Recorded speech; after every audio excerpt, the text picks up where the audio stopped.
Bonjour à tous. Dans cette vidéo, je vais vous présenter un peu le monde des esprits tel que le dieu et la déesse me l'ont présenté.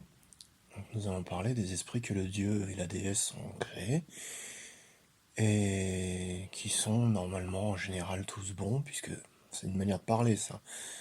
Mais le dieu et la déesse n'avaient vraiment rien créé de mauvais, tout était vraiment beauté et amour et des choses merveilleuses, des êtres merveilleux. Jusqu'à certains esprits, on peut les qualifier d'esprits, que je vais aborder très vite et avant de rejoindre les autres. Donc tout d'abord, je vais vous énoncer ceux que je vais vous présenter vraiment dans la vidéo. Donc nous allons parler de l'esprit de la terre-mère, de l'esprit du ciel, l'esprit du soleil, l'esprit de la lune, les esprits des éléments, terre, air, feu et eau. Nous parlerons ensuite des étoiles. Nous allons quand même en parler, les planètes, qui en fait, il y a des esprits pour tous ces corps célestes. Et il y a un esprit, c'est-à-dire que chaque corps céleste, et puis donc tout ce qui a été créé au départ, qui était, disons, apparemment non animé de vie, en fait possédait une âme. Et donc en fait, il y avait les esprits donc de la terre-mère, du ciel, du soleil, de la lune, des étoiles, des planètes, et donc en fait aussi les esprits des éléments. Donc nous allons parler de ça, je vais vous les présenter un peu, je suis déjà un peu en train de le faire. Et puis nous parlerons après de quand la vie organique est apparue sur Terre. Bien sûr, ces vies-là, étaient des êtres qui avaient une âme, un esprit. Donc nous allons d'abord parler des premières arrivées, donc des plantes, des arbres, des animaux. Et donc en fait, nous pourrons en conclure que, bon, en fait, il y a eu, avant que les arbres apparaissent tout d'abord, des plantes qui sont devenues des esprits. Ensuite, quand les animaux sont apparus, ben, il y a eu aussi des arbres qui sont devenus des esprits. Et avant que les humains n'apparaissent, il y a eu donc des animaux qui sont devenus des esprits. Alors, quand je dis des animaux qui sont devenus des esprits, c'est en général un par espèce. C'est plus qu'en général, c'est même ça, que ce soit pour les plantes, les arbres et les animaux, qui sont en fait des rois des espèces desquelles ils proviennent. Et ça a été nécessaire qu'il y ait d'abord les esprits rois des plantes avant que les arbres apparaissent. D'ailleurs, les arbres ont chaque individu parmi les arbres que nous voyons sur cette planète a sa plante totem. Quand les animaux sont apparus, ils ont eu le droit à une plante et un arbre totem. Et quant à nous, les humains, nous avons tous une plante, un arbre et un animal totem. En fait, partant de là, c'est là que je vais en venir au sujet que je voulais aborder en premier. Ce sont les esprits mauvais qui sont apparus vraiment en dernier. J'ai omis de préciser qu'il y avait des créatures magiques, donc les fées, les gnomes, toutes ces choses-là, ça existe, mais qu'il est apparu en dernier des esprits mauvais après l'apparition de l'homme, et ces esprits mauvais, au risque de choquer nombre de Wiccans, pourtant à qui s'adresse cette vidéo, eh bien, ce sont des esprits qui nous ont déjà encouragés à des luttes de pouvoir, ils sont connus pour ça, à nous bouffer un peu les uns entre les autres, toujours pour prendre l'ascendant sur l'autre, prendre la possession de l'autre, le pouvoir de l'autre, la femme de l'autre, le territoire de l'autre. Et ce sont des esprits qui en sont venus à exiger de nous, après des sacrifices humains, à exiger une dévotion exclusive, et qui se sont vraiment opposés au dieu et à la déesse. Ils ont été créés mauvais, ceux-là, et en fait, ce sont tout simplement, bien qu'ils soient présentés sous différents noms, on peut les appeler démons, on peut les appeler simplement esprits mauvais, comme beaucoup le font, mauvais génies, eh bien ce sont les dieux, autres que le dieu et la déesse, qui sont apparus, et je terminerai ma parenthèse là-dessus, tout simplement parce que les humains en étaient arrivés à un point où ils ne refusaient de... Enfin, c'est pas qu'ils refusaient, c'est qu'ils rechignaient un petit peu à suivre certaines vérité spirituelle, on pourrait dire, en fait, des notions d'équitabilité entre les humains. Il y avait des choses qui plaisaient pas à certains. Certains avaient le sentiment de vouloir des choses qui leur étaient pas accordées ou pas accordées tout de suite. Certains n'avaient pas la patience. Et il y avait certains humains qui avaient des petits ressentiments à l'égard de la déesse et du dieu, ce qui était totalement injustifié puisque la déesse mère ne faisait que prendre soin de nous et nous bénir, et le Dieu qui était notre papa, lui, en faisait autant. C'était un Dieu qui était derrière nous, qui nous éduquait, qui nous apportait vraiment un accompagnement dans notre cheminement sur cette terre en tant qu'humains que nous étions, qui étions des enfants, qui avions tout à apprendre, nous étions les derniers arrivés. Et donc, dans le but de nous montrer que ce que nous voulions n'était pas bon pour nous, les dieux ont été créés, des dieux qui, eux, répondraient à toutes nos demandes. Peu importe que ça soit bon ou pas pour nous ou pour les autres, mais dans une certaine mesure, il y avait quand même des choses à ne pas faire, comme par exemple commettre des meurtres, et bien sûr, les dieux étant mauvais, ils en sont venus à outrepasser les limites que le dieu et la déesse leur avaient imposées, et ils ont pris un petit peu l'humanité entre leurs mains, et ont créé la société dans laquelle nous vivons, dans laquelle il y a une disharmonie, où vraiment nous nous combattons les uns les autres, où il y a des guerres, des luttes de pouvoir, et où vraiment il y a du mal. Mais revenons-en à présenter plutôt les esprits autres que les esprits mauvais, et donc en fait les esprits qui à la base n'étaient que harmonie et bien entre nous tous, qui étaient là pour nous apporter des bénédictions, des choses merveilleuses. Donc je l'ai dit, nous allons commencer par la terre-mère, le ciel, le soleil et la lune. Et il faut préciser qu'ils sont naturellement en quelque sorte les maîtres des éléments, terre, air, feu et eau. En fait, la terre-mère étant, comme tout le monde le comprendra, maîtresse de l'élément terre, le ciel étant maître de l'élément air, le soleil étant maître de l'élément feu, et la lune étant maîtresse de l'élément eau. Il y aurait beaucoup de choses à dire sur ces esprits. Ils nous apportent des choses que l'on peut comprendre par rapport à quand on a un ressenti débarrassé de toute influence négative. On peut comprendre ce qu'ils font pour nous. La terre-mère nous bénit, elle nous offre vraiment la possibilité d'être ancré, de croître. Et donc en fait, le ciel nous offre une expansion. Alors le ciel peut nous apporter des choses qui sont en rapport avec le ciel que nous voyons le jour ou en rapport avec le ciel de nuit. Donc en fait, c'est une expansion de nos projets qu'il peut nous apporter, par exemple. Et donc, naturellement, une, une faveur sur nos projets, sur les choses que nous avons prévu de faire. Et donc en fait, par exemple, les animaux, quand ils étaient là, ils bénéficiaient du monde des esprits. Les animaux ont une spiritualité. Les plantes et les arbres aussi. Ils pouvaient bénéficier de certaines possibilités qui leur étaient offertes par la nuit. Et certains autres animaux, c'était plus des possibilités quand c'était des animaux diurnes. Donc, et donc il y avait aussi des choses comme ça que le ciel pouvait bénir les animaux, tous les êtres du monde naturel, d'une manière précise en fonction du jour et de la nuit. Et nous, les humains, nous pouvons bénéficier tant des bénéfices de la nuit que du jour que le ciel peut nous apporter. Le soleil nous apporte, nous réchauffe le cœur, il nous apporte de l'énergie, quelque chose de positif. Peut nous apporter de la puissance. La terre nous apportera de l'importance de parce qu'elle représente. Tout vit sur la terre. La terre est imposante, importante. Elle nous apporte qu'elle fait croître les plantes, donc toutes ces choses-là, on peut les comprendre. Et nous avons donc aussi la lune qui, elle, eh bien en fait l'esprit de la lune, lui, peut nous apporter tant les bénéfices de la lune croissante que de la lune décroissante.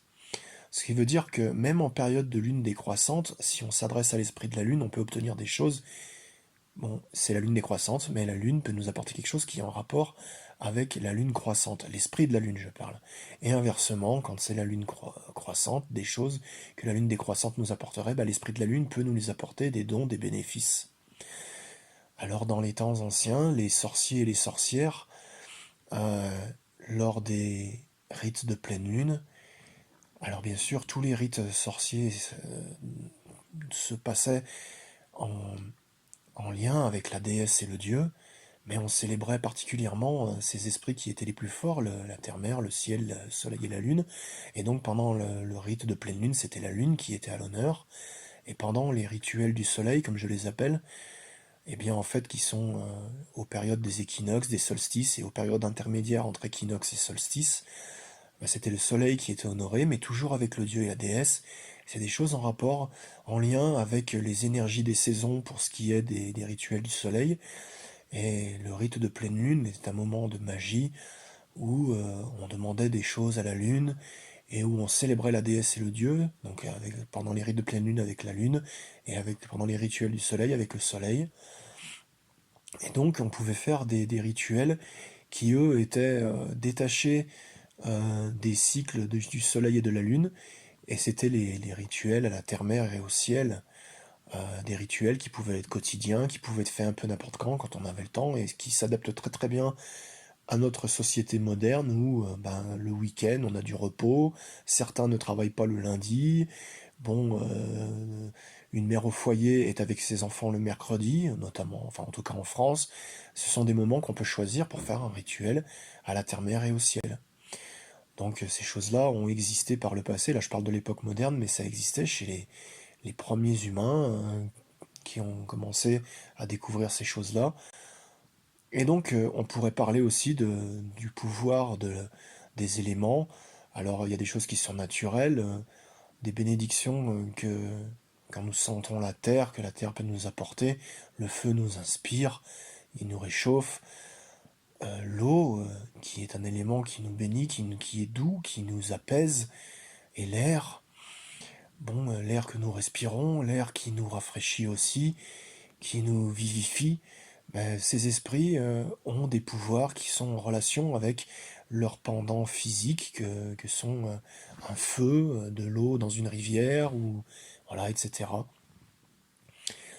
Et donc en fait, comme je l'ai expliqué tout à l'heure, quand est apparue la vie biologique sur Terre, eh bien les plantes elles ont de multiples incarnations comme nous, elles continuent de se réincarner, comme nous les humains, c'est valable pour les arbres et pour les animaux, et donc arrivé à un certain moment, il y a eu pour chaque espèce de plante une reine. Et en fait, c'est même probablement euh, parmi les premières plantes, c'est celles qui ont été créées d'une manière avec une intention plus particulière et qui en fait étaient destinées à devenir des reines, et de par leur expérience, elles sont là pour être des guides pour les plantes qui vont continuer à s'incarner sur Terre de par leur sagesse. Et ça a été pareil pour les arbres, donc en fait, et puis quand ils sont apparus, au bout d'un moment, il y a eu des arbres qui sont devenus des esprits, des rois. Il y en a un pour chaque espèce. Et quand les animaux sont apparus, il y en a eu un pour chaque espèce aussi. De ce que je sais, la fougère, parmi les esprits plantes, serait la reine des plantes. Le chêne serait le roi des esprits arbres, l'esprit du chêne. Et parmi les animaux, ce ne serait pas le lion, ce serait la panthère. Et bon, voilà, donc ce sont des esprits qui, nous, en tout cas, peuvent nous guider dans notre vie, puisque nous avons une part de notre âme qui est plante, celle qui est concentrée sur le ressenti, sentir.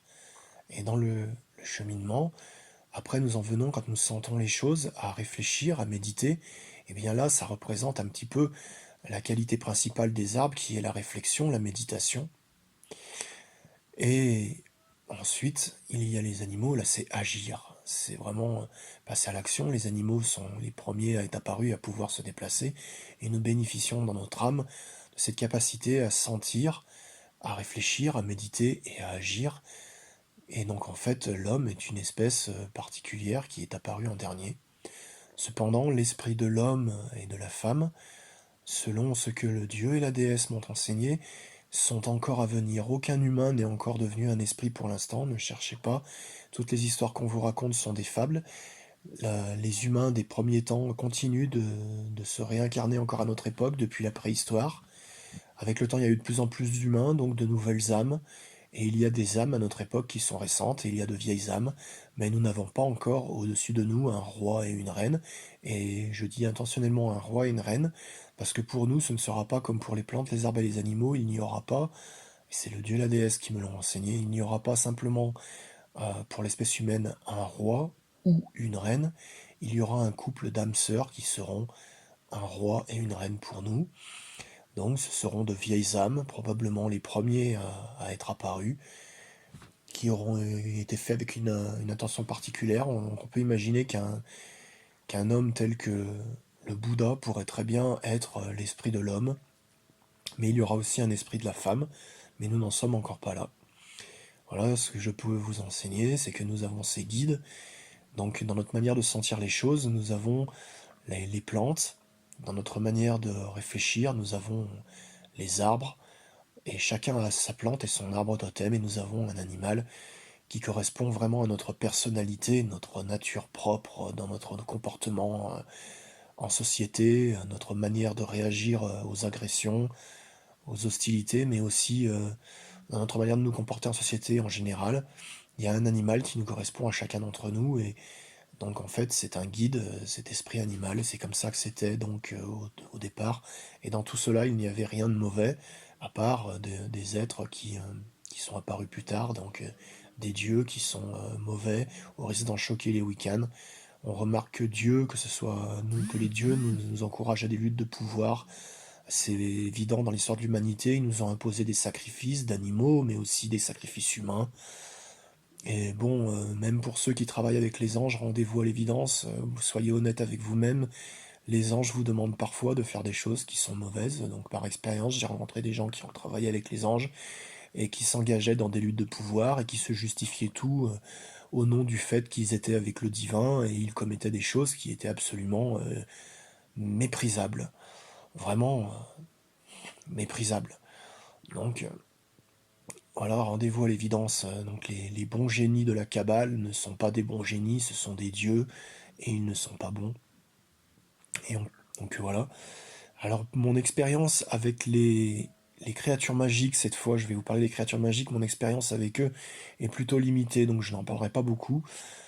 Dans cette incarnation, en tout cas, qui est celle qui est la mienne présentement, je n'ai pas travaillé avec les fées, par exemple, qui sont très populaires.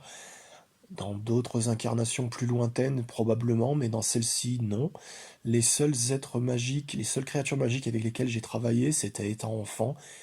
Ça va surprendre parce qu'ils ne sont pas forcément toujours connus. C'était les Goonies. Donc il y avait un dessin animé à la télévision quand j'étais enfant qui s'appelait Les Goonies. Et j'ai eu la surprise de pouvoir communiquer avec les Goonies. Donc ce sont des créatures qui existent. C'est pas simplement une invention des studios Walt Disney. Les Goonies existent. De mon expérience que j'ai eue avec eux, il s'est avéré qu'ils avaient une notion de la justice qui était un petit peu en déviation par rapport à celle du dieu et de la déesse. Personnellement, ils ont été agréables, leur énergie était agréable.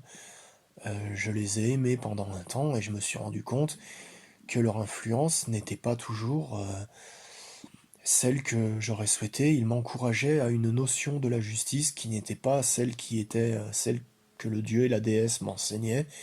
D'ailleurs, le dieu et la déesse, quand les Goonies se sont adressés à moi, m'ont prévenu de ce qui se passerait, mais ils m'ont laissé vivre mon expérience, car j'avais mon libre arbitre, et puis j'avais à apprendre de mes expériences. Ils m'ont garanti qu'ils seraient là, que ça me tournerait pas mal, qu'il suffirait que je fasse appel à eux quand je voudrais stopper cette relation avec les Goonies, et que à ce moment-là, il n'y aurait pas de problème. Et donc voilà, je pouvais tenter de voir comment ça se passait avec eux. Et donc j'ai pu constater que effectivement le dieu et la déesse avait eu raison de me mettre un peu en garde.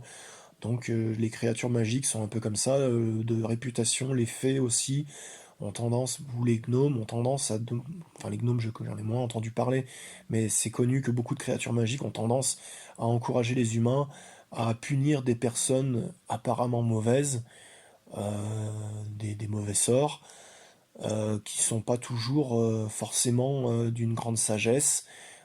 Certaines personnes pourraient se repentir et punir quelqu'un, un jeune enfant, parce qu'il a commis une erreur. J'ai vu ça par des créatures magiques. Ce n'est pas la chose la plus intelligente à faire. Chacun peut évoluer spirituellement, donc il ne faut pas punir comme ça tout de suite des gens qui ont simplement besoin d'évoluer, de grandir. Voilà pour ma petite observation. Alors bon ben voilà, dans le monde des esprits, moi personnellement, ça fait un peu bizarre de parler du dieu et de la déesse comme en employant le terme esprit, mais dans le monde des esprits, où il y a tous ces créatures qui n'ont pas de corps physique, personnellement, je trouve mon plaisir plus à travailler avec la déesse et le dieu, qui ne nous veulent que du bien, puisqu'ils sont nos parents. Et donc en fait, voilà ce que je peux en conclure. Travailler avec la déesse et le dieu est une chose vraiment agréable, remplie de bénédictions, et voilà. Alors voilà, je voulais ma présentation du monde des esprits, des choses qui ont été merveilleuses à faire avec ces esprits. J'espère que je n'en ai pas oublié dans mon énoncé. Il me reste plus qu'à vous souhaiter de faire vos expériences, mais de vous garder la liberté quand vous travaillez avec des esprits, de vous rétracter si un jour il y a quelque chose qui ne vous plaît pas, de ne pas vous laisser être esclave de ces esprits. Ce serait une erreur. On ne voue pas son âme à un esprit quel qu'il soit. Une dévotion complète ne doit pas avoir lieu. J'ai tendance à dire ça, enfin je dis ça, mais j'ai tendance à avouer une dévotion complète à la déesse et au dieu, parce qu'eux ne m'ont jamais envoyé vers des choses qui m'ont fait souffrir, donc j'ai une assurance en ce qui les concerne qui est toute particulière, donc je ne pourrais qu'encourager à travailler avec la déesse et le dieu. Et donc voilà, mon conseil, donc, ne vous vouez jamais d'une manière trop dévote, je sais pas comment il faut dire, à des esprits quels qu'ils soient, que ce soit des créatures magiques ou que ce soit peu importe lesquels, en fait, toutes, que ce soit des esprits animaux ou autre chose. Si jamais vous avez une expérience qui tourne mal avec des esprits, coupez court et revenez à la déesse ou au dieu.